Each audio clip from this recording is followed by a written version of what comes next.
दोस्तों, इन दिनों इजराइल और हिजबुल्लाह की जंग पूरी दुनिया में चर्चा का विषय बनी हुई है। इजरायली सेना ने हिजबुल्लाह के प्रमुख हसन नसरल्लाह को मार गिराया है। लेबनान में हिजबुल्लाह के मुख्यालय में किए हवाई हमले में नसरल्लाह की मौत हुई है। इजरायली मीडिया ने दावा किया है कि इसी हमले में नसरल्लाह की बेटी जैनब की भी मौत हो गई है। अब कई लोगों के मन में एक सवाल यह आ रहा है कि जब इजराइल और फलस्तीन एक दूसरे के साथ जंग लड़ रहा था तो फिर बीच में हिजबुल्लाह कहां से आ गया? आखिर कौन है हिजबुल्लाह और इसका जन्म कैसे हुआ? साथ ही क्यों वह इजराइल को अपना सबसे बड़ा दुश्मन मानता है? और अब हिजबुल्लाह के सभी टॉप लीडरशिप के मारे जाने के बाद क्या होगा इस आतंकी संगठन का? आइए आपको बताते हैं सब कुछ आज के इस वीडियो में। इस वीडियो में आपको इतनी आसान भाषा में जानकारी मिल जाएगी कि आपके मन से सभी कंफ्यूजन दूर हो जाएंगे। तो अब चलिए बिल्कुल शुरू से शुरू करते हैं। हेलो एंड नमस्कार, मेरा नाम है प्रशांत और आप देख रहे हैं बेजोड़जोरा.com का यूट्यूब चैनल। दोस्तों, इस बात को तो हम सभी जानते हैं कि हिजबुल्लाह लेबनान में मौजूद एक शिया मुस्लिम सशस्त्र समूह और यहाँ की संसद में एक राजनीतिक दल है जिसे अमेरिका, ब्रिटेन, जर्मनी और इजराइल जैसे कई देशों ने एक आतंकवादी संगठन घोषित किया हुआ है।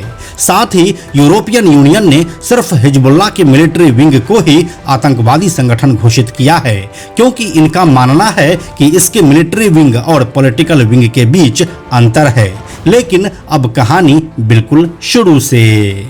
दोस्तों, हिजबुल्लाह की जड़ें पश्चिमी एशिया में भूमध्य सागर के पूर्वी तट पर स्थित लेबनान में है।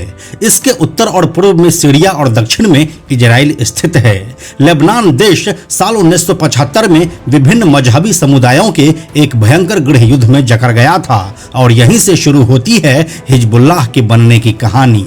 लेबनान में गृह युद्ध शुरू होने की वजह यहाँ का राजनीतिक समझौता था। साल 1943 में एक राजनीतिक समझौता हुआ था जिसके तहत लेबनान की सत्ता यहाँ के प्रमुख मजहबी समूहों के बीच बांटी जाती है। इसमें एक सुन्नी मुस्लिम प्रधानमंत्री, एक मेनोराइट ईसाई राष्ट्रपति और एक शिया मुस्लिम संसद अध्यक्ष बनता है। मेनोराइट ईसाई पूर्वी भूमध्य सागरीय और पश्चिम एशिया के लेवंत क्षेत्र के मूल निवासी है, जिनके लोग पारंपरिक रूप से मेनोराइट चर्च से जुड़े होते हैं। लेकिन फिर कई वजहों से लेबनान में इन मजहबी समूहों के बीच जातीय संतुलन बिगड़ गया। एक ओर जहां फलस्तीनी शरणार्थियों के आने से सुन्नी आबादी बढ़ गई, तो वहीं शियाओं ने आरोप लगाया कि सत्तारूढ़ ईसाई अल्पसंख्यक ने उन्हें हाशिए पर रखा। लेबनान में बड़ी संख्या में सशस्त्र फिलिस्तीनियों की मौजूदगी को लेकर लंबे समय तक असंतोष चला, जो साल 1975 में उबाल की स्थिति में पहुंच गया था। इसके बाद यहां पर अंदरूनी लड़ाई छिड़ गई और इसी बीच इजरायली सेना ने साल 1978 में और फिर साल 1982 में दक्षिणी लेबनान पर हमला कर दिया। इजराइल ने यह हमला फलस्तीनी गुरिल्ला लड़ाकों को खदेड़ने के लिए किया था, जो इजराइल पर हमला करने के लिए इस क्षेत्र को अपने बेस के रूप में इस्तेमाल करता था। उसी समय ईरान में शिया सरकार सत्ता में आ गई। इसी सरकार से प्रभावित शियाओं के एक समूह ने इजरायली कब्जे के खिलाफ लड़ाई शुरू कर दी। अरब देशों में अपने प्रभाव का विस्तार करने का अवसर देखकर ईरान और उसकी सेना इस्लामिक रिवोल्यूशनरी गार्ड कॉर्प्स यानी कि IRGC ने एक नए सशस्त्र गुट को फंडिंग और ट्रेनिंग देना शुरू कर दिया, जिसका नाम पड़ा हिजबुल्लाह। आगे चलकर हिजबुल्लाह ने अमल आंदोलन जैसे विरोधी शिया समूहों और विदेशी ठिकानों पर हमले करने शुरू कर दिए। इसने हमलों के साथ साथ साल 1983 में बेरूत में अमेरिकी और फ्रांसीसी सैनिकों के बैरकों पर आत्मघाती बम विस्फोट किए, जिसमें 300 से अधिक लोग मारे गए। इन्हीं वर्षों में हिजबुल्लाह ईरान के लिए एक अहम हथियार बन गया, जिसका वह अहम मौके पर इस्तेमाल करने लगा था। ये तो हो गई कहानी हिजबुल्लाह के जन्म की। अब अगर आपको उसका विचारधारा बताएं तो हिजबुल्लाह खुद को शिया प्रतिरोध आंदोलन बताता है और इसने साल 1985 के घोषणा पत्र में अपनी विचारधारा को भी शामिल किया था। इस घोषणा पत्र में लेबनान से पश्चिमी शक्तियों को बाहर निकालने, इजराइल को खत्म करने का आह्वान और ईरान के सर्वोच्च नेता के प्रति निष्ठा जैसी बातें कही गई थी। इसीलिए आज भी ईरान के सर्वोच्च नेता खामेनी इसका हमदर्द बना हुआ है। अभी तक हिजबुल्लाह की कमान मौलवी हसन नसरल्लाह के हाथों में थी। नसरल्लाह ने साल 1992 में तत्कालीन मुखिया अब्बास अल मुसावी की हत्या के बाद संगठन के महासचिव का पद संभाला था। इजराइल ने समूह के सह संस्थापक मुसावी को एक हेलीकॉप्टर हमले में मार गिराया था। यहाँ से अब नसरल्लाह 7 सदस्यीय शुरा परिषद और इसके 5 उप परिषदों की देखरेख करता था। अमेरिकी विदेश मंत्रालय का अनुमान है कि दुनिया भर में हिजबुल्लाह के हजारों सदस्य और अन्य समर्थक है। इसके अलावा अब हम अगर आपको हिजबुल्लाह के पॉलिटिकल विंग की बात करें तो यह साल 1992 से लेबनानी सरकार का हिस्सा है। साल 1992 में इसके 8 मेंबर्स सांसद के लिए चुने गए थे और इसकी पॉलिटिकल विंग ने साल 2005 से कैबिनेट पदों पर कब्जा किया था। इस पार्टी ने साल 2009 में एक अपडेटेड घोषणा पत्र के साथ मुख्य धारा की पॉलिटिक्स में आने की बात कही।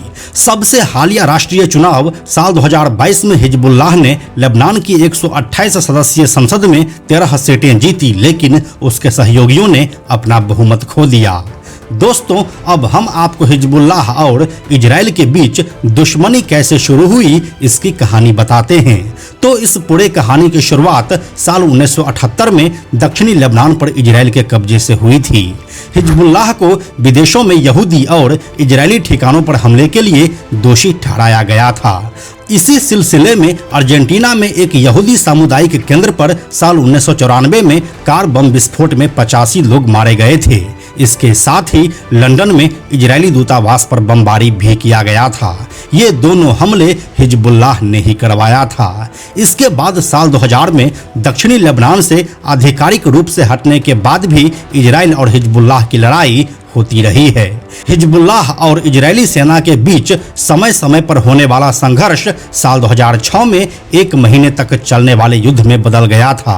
इस दौरान हिजबुल्लाह ने इजरायली क्षेत्र में हजारों रॉकेट दागे। इसके बाद समय समय पर हिजबुल्लाह और इजराइल के बीच कॉन्फ्लिक्ट देखा गया और यह मूल रूप से जमीन विवाद ही था जो आगे चलकर कई वजहों में बदल गया। अब सबसे अहम बात यह है कि जब हमास और इजराइल का युद्ध चल रहा था तो इसमें हिजबुल्लाह क्यों शामिल हो गया। तो इसकी कहानी शुरू होती है 7 अक्टूबर 2023 से। इस दिन फलस्तीन समूह हमास ने इजराइल में हमले किए थे, जिसमें लगभग 1200 लोग मारे गए थे। इसके बाद से ही गजा में जंग छिड़ी हुई है।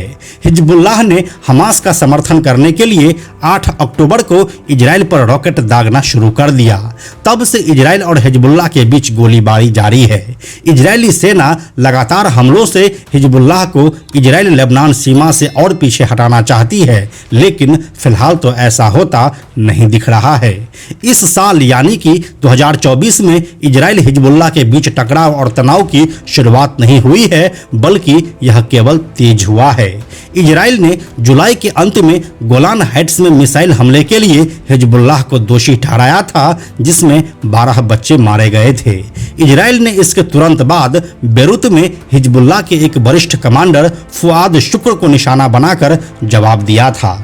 सितंबर में इजराइल ने लेबनान में हिजबुल्लाह के सैन्य बुनियादी ढांचे पर हवाई हमले भी तेज कर दिए थे और इसी कड़ी में 27 सितंबर को इजरायली सेना ने हिजबुल्लाह के प्रमुख हसन नसरल्लाह को मार गिराया। अब हिजबुल्लाह के सभी कमांडर्स के साथ उसका चीफ हसन नसरल्लाह भी मारा गया है और अभी के लिए तो हिजबुल्लाह को रिप्रेजेंट करने वाला कोई नहीं है।